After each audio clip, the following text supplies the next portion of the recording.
Memory is an information processing system. Therefore, we often compare it to a computer. Memory is the set of processes used to encode, store, and retrieve information over different periods of time.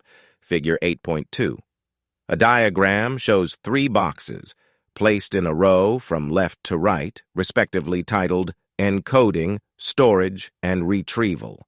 One right-facing arrow connects encoding to storage, and another connects storage to retrieval. Figure 8.2. Encoding involves the input of information into the memory system. Storage is the retention of the encoded information. Retrieval, or getting the information out of memory and back into awareness, is the third function. Encoding. We get information into our brains through a process called encoding, which is the input of information into the memory system. Once we receive sensory information from the environment, our brains label or code it. We organize the information with other similar information and connect new concepts to existing concepts. Encoding information occurs through automatic processing and effortful processing. If someone asks you what you ate for lunch today, more than likely you could recall this information quite easily. This is known as automatic processing, or the encoding of details like time, space, frequency, and the meaning of words. Automatic processing is usually done without any conscious awareness. Recalling the last time you studied for a test is another example of automatic processing. But what about the actual test material you studied? It probably required a lot of work and attention on your part in order to encode that information. This is known as effortful processing. Figure 8.3. A photograph shows a person driving a car. Figure 8.3.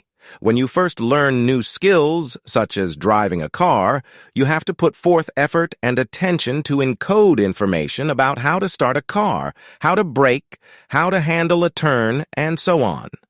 Once you know how to drive, you can encode additional information about this skill automatically. Credit: Robert Cousy Baker.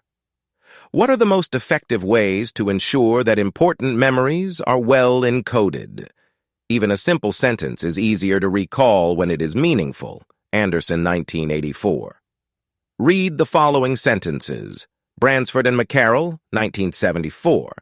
Then look away and count backwards from 30 by 3s to 0, and then try to write down the sentences. No peeking back at this page. The notes were sour because the seams split. The voyage wasn't delayed because the bottle shattered. The haystack was important because the cloth ripped. How well did you do? By themselves, the statements that you wrote down were most likely confusing and difficult for you to recall. Now try writing them again, using the following prompts: bagpipe, ship christening, and parachutist. Next, count backwards from 40 by 4s, then check yourself to see how well you recalled the sentences this time. You can see that the sentences are now much more memorable because each of the sentences was placed in context. Material is far better encoded when you make it meaningful. There are 3 types of encoding.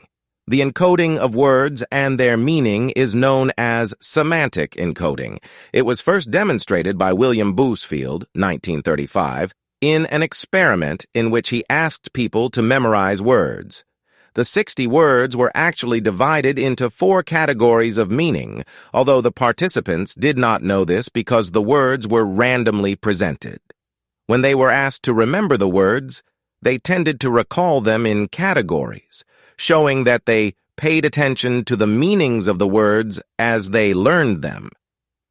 Visual encoding is the encoding of images, and acoustic encoding is the encoding of sounds words in particular. To see how visual encoding works, read over this list of words: car, level, dog, truth, book, value. If you were asked later to recall the words from this list, which ones do you think you'd most likely remember? You would probably have an easier time recalling the words car, dog, and book, and a more difficult time recalling the words level, truth, and value. Why is this? because you can recall images, mental pictures, more easily than words alone. When you read the words car, dog, and book, you created images of these things in your mind.